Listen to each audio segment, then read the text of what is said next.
Master budget. Problem solved and explained in detail. Number 2. Okay, so we have now the problem. Lubridem Corporation has the following budgeted unit sales for the next 6-month period. Okay, so ito yung June, no? June hanggang November, yung kanyang unit sales. 90, 120, 210, 150, 180, 120. And there were 30,000 units of finished goods inventory at the beginning of June. So meron tayong buffer stock, no? And then plans are to have an inventory of finished products that equal 20% of the unit sales for the next month. So ibig sabihin, mag-i-stock din tayo kung sakali man na maubusan daw ng stocks because of too much demand or kung baka magkakaroon ng delay in the production. So merong buffer na 20%, no? Then ito yung needs nila sa materials. 5 pounds of materials are required for each unit produced, no? 5 pounds. So kung kayo yung mag-solve nito, dapat ma-underline nyo or ma-encircle nyo, no? 5 pounds of materials for each unit, no? Then, magkano ang isa daw? Per pound is $8. Then, inventory levels for each material equal to 30% of the needs of the next months or next month. So, ibig sabihin, meron ka din buffer stock para sa iyong mga materials. Materials inventory on June 1 was 15,000 pounds. So, meron kang beginning inventory. So, for the requirement, prepare a production budget in units for July, August, and September. No? Tatlong buwan. Or that is 1 quarter. Then, letter B, prepare a purchases budget in pounds also for the 3rd quarter, July, August, and September. And give total purchases in both pounds and dollars for each month. Okay? So, for letter A, production budgets. Okay? So, ganito lang siya, no? So, for July, ilan ba yung budgeted sales mo? Meron kang 120,000, di ba? Yan. Then, required ending inventory, tignan mo yung ilang percent ba, no? Yan, no? 20% of the unit sales for the next months. Next month, okay? So, 20% ng August, yan o, 210,000 times 20%. Kaya ang sagot dyan ay 42,000. So, ang total inventory requirements mo ay 162,000 yan. Then, less beginning inventory mo, yung dati mo ng stock, ang kailangan mo lang gagawin ngayon ay 138,000. So, ulitin mo lang sa August and September. Same process. Okay? So, ang sales mo na kailangan sa August ay 210. Required ending inventory. Yan. So, 20% ng succeeding na needs para sa sunod na buwan. No? Yan, no? Yung kwan pa rin kanina. 20% of the unit sales for the next month.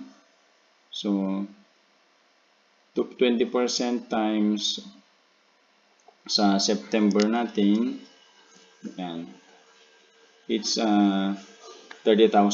Okay? So, i-add mo yung dalawa, we have now 240,000. Okay?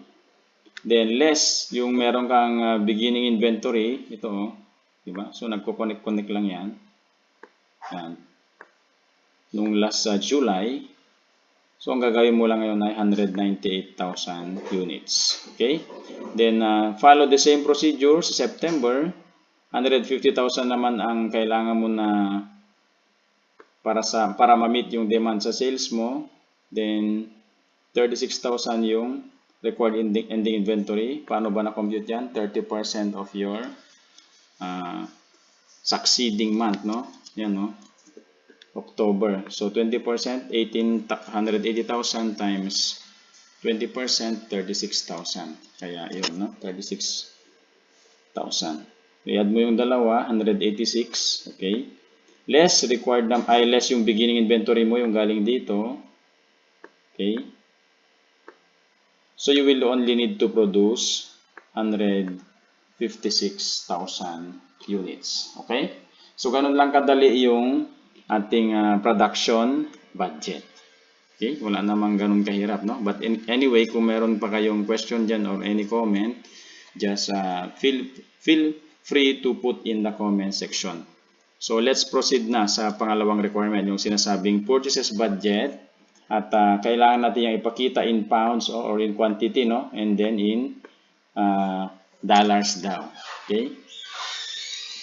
So, syempre, yung ating purchases budget ay nakadepende pa rin dito sa ating na-compute kanina na production budget. Yan, no? Ito yung ating starting point. Yung budgeted production in units. Okay? So, let's go! Yan. So, production in units, kaya nga ipapakita mo dito, di ba? Yan. Yan ang starting point natin. I-multiply mo na ngayon sa iyong materials, no, na needed. Yan. Targeted ending inventory muna ang kailangan mong i-add dito, no? Para sa iyong total targeted ending inventory in pounds, no? So, kung kasi yan, no? Libras, no? Kaya LBS yung kanyang abbreviation, no? Libra or Libras. So, yan, no? Paano ba siya na-compute? 30% of times 30% ng next month's needs. Okay? So, i-multiply mo sa kailangan ng para sa next month. Okay? So, yun. Then, production needs in pounds. Yan, yun naman, no? Yan. 180,000 plus 24,000 less 36,000 times 5 pounds times 30%. Yan. So, ito yung kanyang computation. Para lang siyang kung ito, no? Very procedural. Yan. Ito naman yung beginning inventory in pounds mo. Ito naman pala yung kanyang computation niya, no? So, maging alerto ka lang, no? 690,000 yung kailangan times 30% is equal to 207,000 pounds. Okay? And same lang, no? Same procedure sa lahat ng months. Okay? So, tuloy-tuloy na yan. So, ilan ba talaga ang kailangan mo na bilhin? Yan na, no? So, parang sa production budget lang din kanina, no? Meron kang beginning na data or numbers, and then titignan mo lang yun. Kagaya nito, 297. Paano ba na-compute yan? So, andito, no? So, yung kailangan sa next month's needs. Okay? So, paano ba mako-compute yan? Sinabi dito kanina na dapat ang ma-stack natin ay 30%, no? So, andito mismo sa problem. Okay?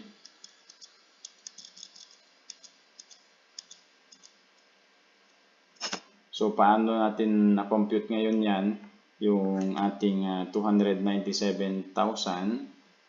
So, kailangan mo lang siyang i-multiply sa needs ng susunod na buwan. Ito, yung 990,000, no? So, yan. Doon siya nakuha yan, no? 30% ng next month's needs. Okay? So, paano ba na-compute yung 990,000 na needs mo yan sa susunod na buwan? Ito lang yung sinabi din sa problem kanina, no? 5 pounds times units to be produced. Okay? So, yan, no? So, ganun lang, no? Yung dito sa given dito, i-multiply mo lang yan ng 5 pounds ang kailangan. Okay?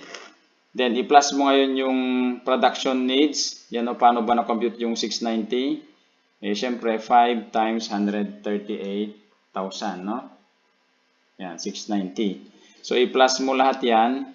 Yan ang total na kailangan mo na materials, 987,000 pounds. Pero meron ka naman dating stock, yan no, 207. Paano yun na-compute? Given dito, no? It's expected na nung end ng June, di ba? Meron silang na-stock na 207,000 pounds. Paano? Ang kailangan kasi sa July is 690, no? Ito. 690, okay?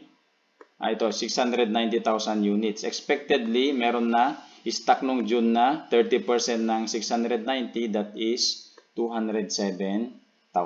Okay? Gets? So, all in all, kapag kinompute mo yan, no?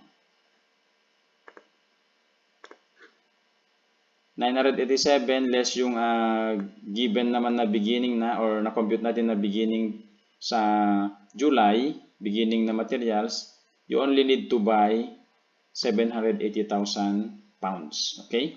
So, yan yung sagot doon sa units. Then, magkano ba per pound? $8 daw. So, i-multiply mo lang yan. Then, ang sagot ay 6,240,000. Okay? So, yan yung gagastusin mo na pera para mabili mo yung materials for July, including na yung mga required na buffer stock for August, no? Yung kailangan na ending inventory, itong 297,000 units. You just repeat the same procedure sa August and September, no? Kagaya nito, 198,000 ang kailangan.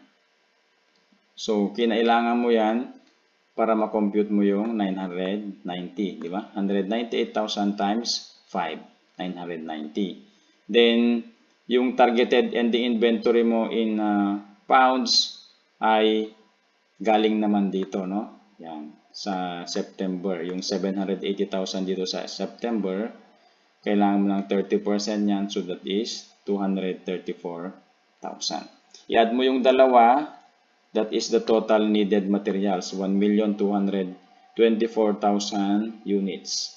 Less yung beginning mo dito, no? Galing yan sa July. Yan. Yung ending mo sa July, syempre magiging beginning mo sa August, 297,000. So, 1,224,000 less yung beginning stock mo nung beginning ng August, kailangan mo lang bumili ng 927,000 units. Okay? So, yan yung sagot sa units kapag sa material purchases sa August. Then, again, i-multiply mo siya ng $8. You will arrive at $7,416,000 needed na pera para sa August production, including na yung buffer stock mo sa September. Okay? And then, last month na nating i-compute ay September naman. So, we just follow the same procedure. Yung 150,000 mo times 5 ulit yan. You will have 780,000 sa needs mo, no? Then, saan nanggaling yung 252? Of course, that is 30% naman ng production ng October. Okay, so, paano ba yan na-compute? Nandito lang, no? Yan, no? 180,000, no? So, i-multiply mo yan ng 30%.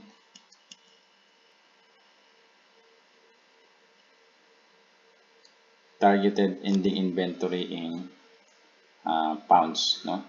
30% of next month's needs. Okay? Pero dito ay pinakita rin na rin yung solution. 180,000 plus 24 less 36,000 times 5 times 30%. Okay?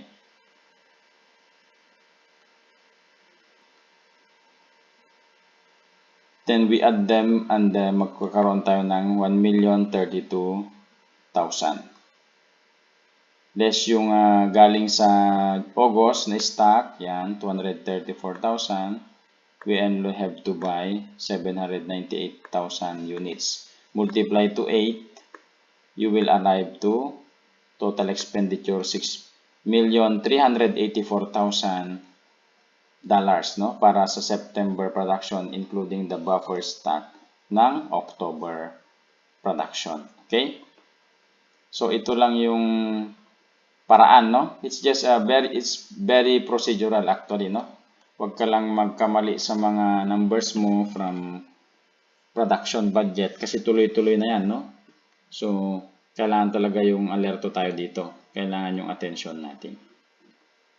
Okay? So, I hope na nagets nyo ito at kung meron man kayong other concerns or query, you just post in the comments and I will try to answer, no? Kapag di pa kayo nag-subscribe, please subscribe so that hindi nyo ma-miss yung next na video, no? Hit that notification bell also. Bye-bye!